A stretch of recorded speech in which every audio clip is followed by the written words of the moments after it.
अस्सलामुअलैकुम। दौरा कुरान में खुशामदीद। आज हम पढ़ेंगे 20वां पारा अम्मन खलक। इस पारे की 166 यानी 166 आयात हैं और कुल 16 रुकू हैं। सूरह नमल का कुछ हिस्सा है, इसमें सूरह अल-क़सस है और सूरह अनकबूत जो अगले पारे में जाकर फिर मुकम्मल होती है। अल्लाह ताला पारे के आगाज़ में फ़रमाते हैं, अम्मन खलक़स समावाति वल अर्द व अनज़ल लकुम मिनस समाइ मा। क्या वो शरीक बेहतर हैं या वो जिसने आसमानों को और ज़मीन को पैदा किया और तुम्हारे लिए आसमान से पानी उतारा। अब जिन लोगों को, जिन बुतों को, जिन हस्तियों को अल्लाह के सिवा पुकारा जाता है, क्या वो किसी बात पर कादिर हैं? अल्लाह ताला ये सवाल करते हैं। वो रब जिसने ज़मीन और आसमान को पैदा किया, कैसा शानदार खालिक है कि उस जैसी चीज़ कोई और पैदा कर नहीं सकता। बुलंद आसमानों में चमकते सितारे, घूमने वाले सैयारे, फरिश्ते, सूरज, चाँद, ये सब कुछ की तख्लीक कौन कर रहा है? अल्लाह कर रहा है। इंसान, जिन, सबको किसने पैदा किया? छुपाए, कीड़े मकोड़े, परिंदे, हर चीज़ को, वो सब कुछ जो आसमानों में है, ज़मीन में, पैदा करने वाला वो रब है। वो ज़्यादा बेहतर रब है, वो बेहतर हुक्मरान है, या वो जिनको तुम लोग पूज रहे हो? अल्लाह ताला सवाल करते हैं। क्या किसी और के बस में था कि वो कायनात के अंदर इतना डिसिप्लिन, इतनी हम आहंगी और इतनी आला नौइयत का हुनर पैदा कर सकता? कैसी ज़बरदस्त तख्लीक है अल्लाह रब्बुल आलमीन की। अब आप ज़मीन पे, आसमानों के बाद हम ज़मीन पे गौर करते हैं। ज़मीन के ऊपर दरिया हैं, पहाड़ हैं, टीले हैं, मैदान हैं, जंगल हैं, सहरा हैं, गार हैं, दरिया हैं, नहरें हैं, नदियाँ हैं। सुभान अल्लाह, क्या ही अल्लाह की तख्लीक है। ये सब क्या साबित करता है? कि बस इबादत के लायक वो है। अल्लाह ताला सवाल करते हैं कि उसके सिवा और कौन है? इलाहुम मअल्लाह। क्या अल्लाह ताला के साथ कोई और भी मामूद है? क्या अल्लाह के सिवा भी कोई और इलाह है? अल्लाह ताला सवाल करते हैं। फिर अल्लाह खुद ही जवाब देते हैं, बल्कि ये कौम ही ऐसी है जो रास्ते से हटी हुई है। प्यारे बच्चों, अल्लाह ताला हमें ये दावत देते हैं कि हम इर्द गिर्द की कायनात पे, अब इस कायनात के निज़ाम पे, जितनी चीज़ें अल्लाह ने पैदा की, इन पर गौर करें तो हमें समझ आएगी कि इनका पैदा करने वाला रब और खालिक जो है वो अल्लाह के सिवा कोई और नहीं है। ना कोई इस जैसी चीज़ें पैदा कर सकता है। अल्लाह कहते हैं एक मच्छर का एक पर या मक्खी का एक पर तो तुम पैदा नहीं कर सकते। अल्लाह ताला चैलेंज दे रहे हैं लोगों को कि अगर कोई ऐसी बात है तो बताओ, क्या तुम्हारे माबूद बेहतर हैं या अल्लाह के साथ कोई और माबूद भी है जो इस कायनात का निज़ाम चलाता हो? इस पूरी कायनात का निज़ाम ये बता रहा है कि अल्लाह के सिवा कोई और खालिक नहीं, कोई और रोज़ी देने वाला नहीं। जितनी मखलूक़ात उसने पैदा की वो सबको रिस्क दे रहा है।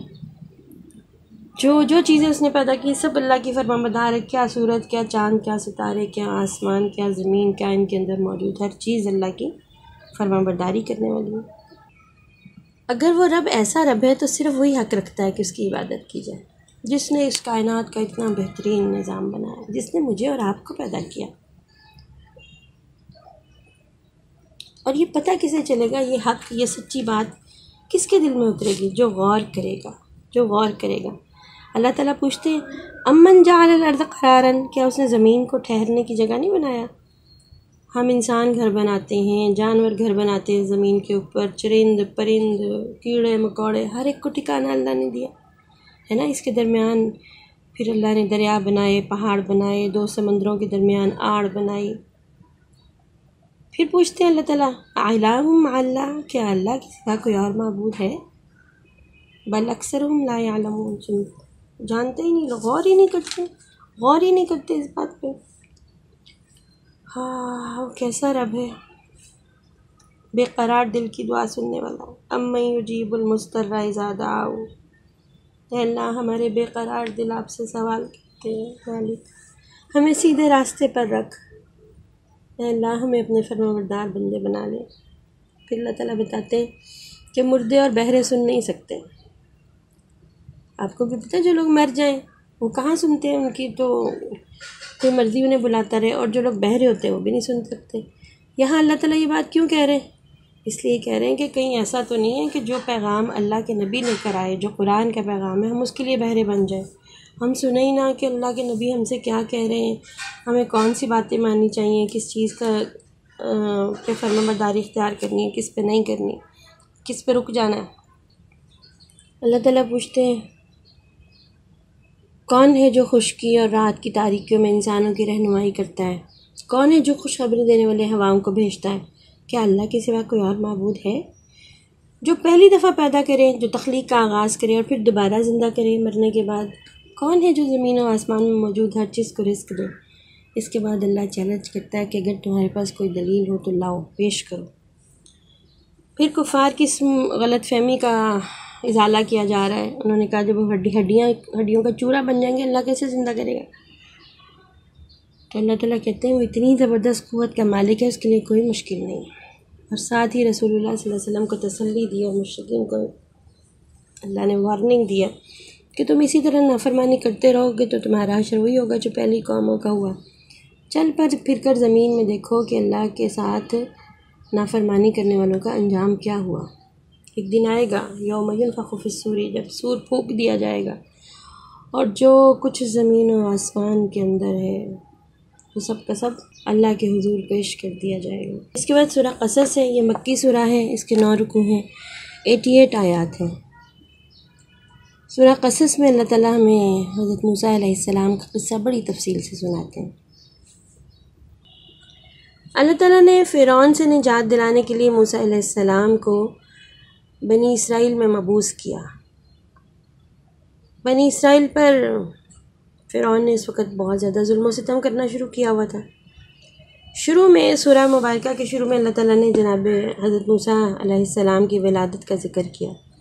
फ़िरौन एक बरस बनी इसराइल के बच्चों को कत्ल करवाता और अगले बरस उन्हें ज़िंदा छोड़ देता। हज़रत मूसा अलैहिस्सलाम जिस बरस पैदा हुए उस साल फ़िरौन ने बच्चों के कत्ल का हुक्म दे रखा था। अल्लाह ताला ने हज़रत मूसा की वालिदा के दिल में ख़याल डाला कि जब ये ख़दशा हो के फ़िरौन के एजेंट उसके हरकारे आ पहुँचे हैं तो बच्चे को एक संदूक में लिटा के तो समंदर में डाल दें। फ़िरौन को ना नजूमिया ने ख़बर दी थी कि बनी इसराइल में एक लड़का पैदा होगा जो उसकी बादशाहत को ख़त्म कर देगा। तो इसी वजह से अब देखिए अल्लाह का काम कि अल्लाह ने उसी बच्चे को जिसने फ़िरौन को कत्ल करना था फ़िरौन के घर में पहुंचा दिया। जब ये संदूक जो है ना वो दरिया में डाला तो साथ ही हज़रत मूसा की वालिदा ने हज़रत मूसा की बहन से कहा कि साथ संदूक के साथ साथ चलती जाओ, देखो ये बहता हुआ किधर को जाता है। हज़रत मूसा की बड़ी बहन दरिया के किनारे संदूक के पीछे पीछे चलती रही। जब संदूक हज़रत मूसा को लिए दरिया में तैरता हुआ फ़िरौन के महल के पास पहुंचा तो फ़िरौन के लोगों ने इसे निकाल कर फ़िरौन और मलका के सामने पेश किया। जैसे ही संदूक खोला गया अंदर एक नहायत खूबसूरत बच्चा। अल्लाह ने हज़रत मूसा की मोहब्बत उसी वक्त मलका आसिया के दिल में डाल दी। मलका ने फ़िरौन से कहा हम इसे अपना बेटा बना लेते हैं। फ़िरौन ने मलका की बात मान ली। देखें ये अल्लाह का इंतज़ाम था ना बच्चों। जो फ़िरौन हज़रत मूसा को कत्ल करने से भी बाज रहा और अल्लाह ने क्या काम किया कि फ़िरौन के दुश्मन को जिससे फ़िरौन का अंजाम होना था उसके घर में पहुंचा दिया। अब क्या था कि दूध पिलाने वाली कई दाइयों को बुलाया गया लेकिन हज़रत मूसा ने किसी का दूध नहीं पिया।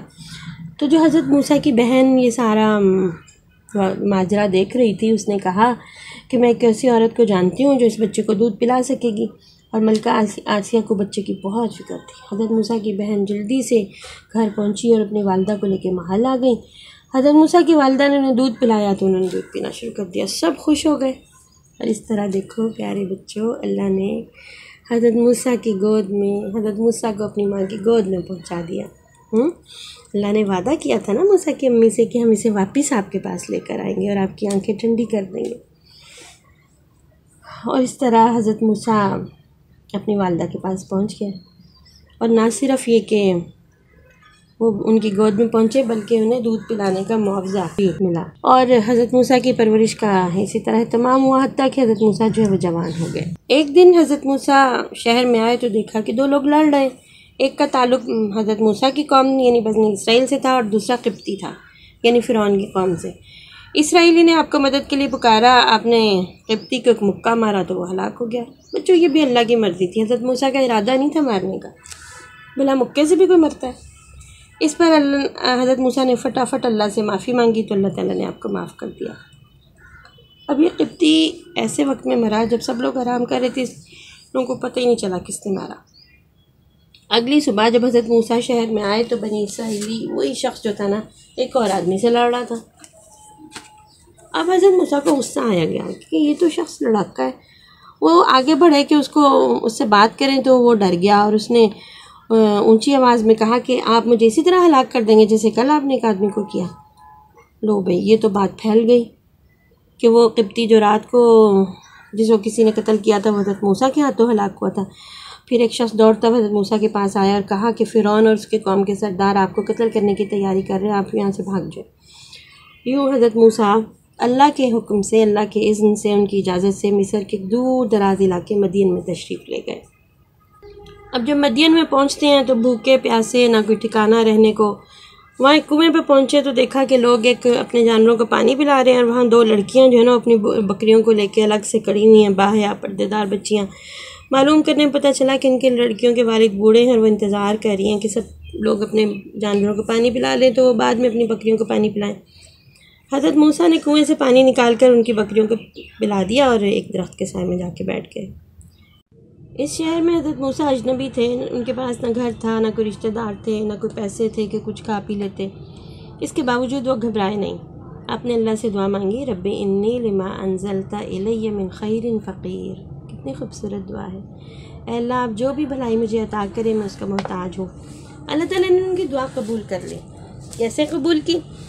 ऐसा हुआ कि थोड़ी देर बाद ना उन दोनों में से एक लड़की हज़रत मूसा को बुलाने आई और कहा कि हमारे वालिद आपको बुला रहे हैं ताकि बकरियों को पानी पिलाने पे आपको थोड़े से पैसे दे सकें। हज़रत मूसा जब उनके घर पहुँचे तो उन बुज़ुर्ग को अपना सारा हाल सुनाया। उन्होंने आपको तसल्ली दी और कहा कि आप डरे नहीं, आप ज़ालिमों से अल्लाह ताला ने आपको बचा लिया। तो उन लड़कियों में से किसी एक ने मशवरा दिया कि अब्बा जान आप इन्हें मज़दूरी पे क्यों नहीं रख लेते, ये ताकतवर हैं, हमारी बकरियों को पानी पिला दिया करेंगे, अमानतदार भी हैं। हज़रत मूसा से उन बुज़ुर्ग ने कहा कि अगर आप 8 साल मेरे पास काम करें या अपनी खुशी से 10 साल पूरे करें तो मैं अपनी दोनों लड़कियों में से किसी एक से आपकी शादी कर दूँगा। हज़रत मूसा ने उनकी बात कबूल कर ली। 10 साल तक हज़रत मूसा उनके पास रहे। फिर 10 साल के बाद जब उनकी शादी हज़रत उस बुज़ुर्ग, वो हज़रत शुएब थे, वो जो बुज़ुर्ग थे ना, उनकी बेटी से हो गई तो 10 साल पूरे हो गए थे। अब हज़रत मूसा अपने घर वालों को लेकर ना मिस्र की तरफ रवाना होते हैं। रात के वक्त सहरा से गुज़रते हुए शदीद सर्दी थी। हज़रत मूसा को दूर एक पहाड़ पे ना आग नज़र आई। वो पहाड़ बच्चों तूरे सीना था, कोहे तूर भी हम कहते हैं। आपने अपने घर वालों से फरमाया कि तुम यहीं ठहरो, मैंने आग देखी है, मैं जाके वहाँ से ना कुछ अंगारे ले आता हूँ, हम आग हाथ सेकेंगे और साथ शायद रास्ते का भी पता चल जाए। जब हज़रत मूसा वहाँ पहुँचे तो अल्लाह ताला ने आपको आवाज़ दी। हज़रत मूसा डर गए। अल्लाह ताला ने कहा, मूसा इन्ननी अनल्लाह, मैं बेशक हूँ तुम्हारा रब हूँ। इन्नका खुज़ना अलैका इन्नका बिलवादिल मुक़द्दस तुवा। अल्लाह ताला ने पता कैसे पुकारा था, या मूसा। अल्लाह ने कहा, ए मूसा, इन्ननी अना रब्बुका, बेशक मैं तुम्हारा रब हूँ। फ़ख़्दअना अलैका, अपने जूते उतार दो। इन्नका बिलवादिल मुक़द्दस तुवा, बेशक आप तुवा की मुक़द्दस वादी में। फिर अल्लाह ताला ने हज़रत मूसा को बताया कि मैंने आपको रसूल चुन लिया है, मेरी बात गौर से सुनो, जो वही मैं तुम्हारी तरफ कर रहा हूँ ना उसको गौर से सुनना। इन्ननी अनल्लाह, बेशक मैं ही अल्लाह हूँ, मेरे सिवा कोई माबूद नहीं। फ़ाबुदनी, मेरी इबादत करो। वाक़िमिस्सलात अला ज़िक्री, और मेरी याद के लिए ना, मुझे याद करने के लिए नमाज कायम करो। अब बच्चों, हज़रत मूसा तो पहाड़ पे अंगारे लेने गए थे, आग लेने गए थे ना, और नबूवत मिल गई। इस मौके पर अल्लाह ताला ने हज़रत मूसा अलैहिस्सलाम को 2 मुअज़्ज़े भी दिए, एक असा का सांप बन जाना और दूसरा आपके हाथ का, जब वो अपने हाथ को बगल से निकालते थे तो वो सफ़ेद चमकता हुआ बन जाता था।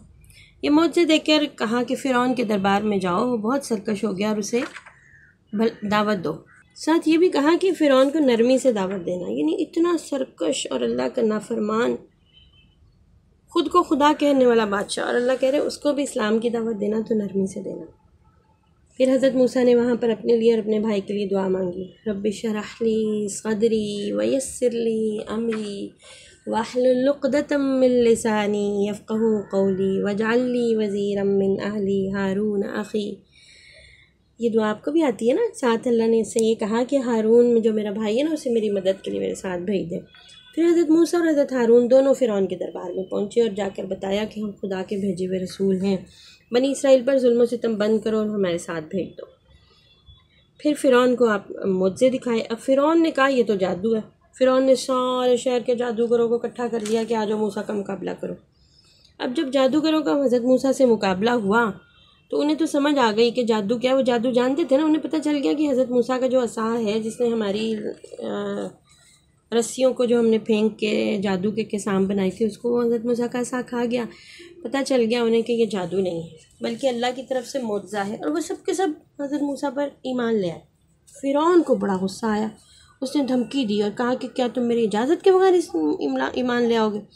उसने कहा कि मूसा तो इन जादूगरों से भी बड़े जादूगर हैं, ज़रूर मूसा ने इन्हें जादू सिखाया होगा। और इन सब ने मिल के ये चाल चली है। फिर जादूगरों को धमकी दी कि मैं तुम्हें सूली चढ़ा दूँगा, तुम्हारे हाथ पैर काट दूँगा। लेकिन प्यारे बच्चों, वो बाज नहीं आए। उन्होंने कहा कि हमें समझ आ गई कि सच्ची बात अल्लाह की बात है और हम मूसा के खुदा पर ईमान लाते हैं। और फ़िरौन का अंजाम क्या हुआ देखिए। फ़िरौन का अंजाम ये हुआ कि अल्लाह ने उसे और उसके लश्करियों को ना, उसकी फ़ौज को समंदर में डुबो के हलाक कर दिया। प्यारे बच्चों, हज़रत मूसा का और उनकी कौम का ये वाक़या अपने अंदर हमारे लिए बहुत सारे सबक लिए हुए है। इसका मतलब ये है कि मुश्किल मुसीबत में सब्र करना चाहिए, अल्लाह की तरफ मुतवज्जो रहना चाहिए। जो शख्स मुश्किल और मुसीबत में अल्लाह पे भरोसा करता है ना, अल्लाह उसकी ज़रूर मदद करता है। ख़ा बातिल कितना ही ताकतवर क्यों ना हो, लेकिन सच्चाई की हमेशा फ़तह होती है। और यही अंबिया किराम की सुन्नत है।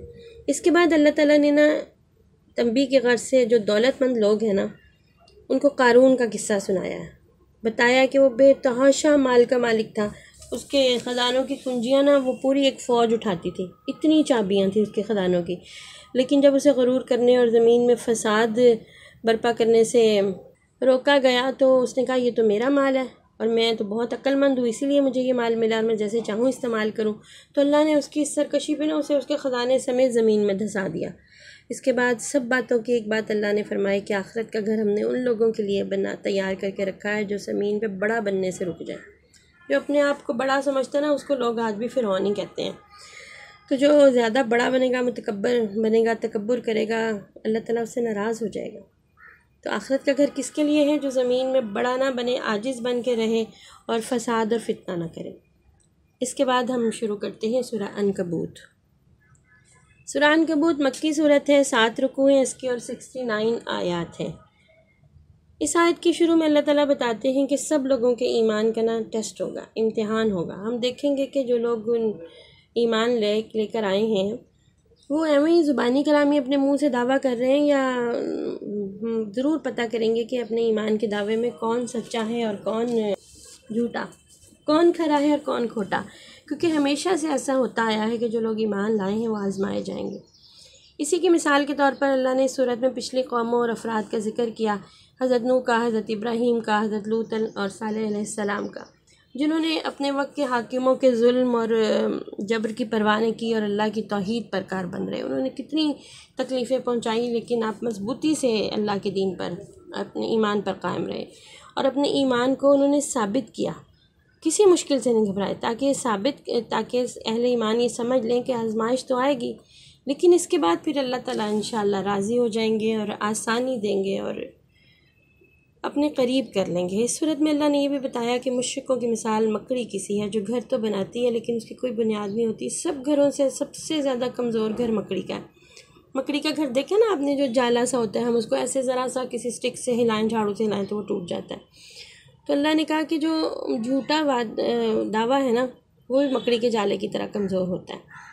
तो अल्लाह से दुआ है कि अल्लाह हमें मज़बूत ईमान अता फ़रमाए, हमें कुरान पढ़ने, समझने, उस पर अमल करने की तौफ़ीक़ अता फ़रमाए। आमीन सुम्मा आमीन।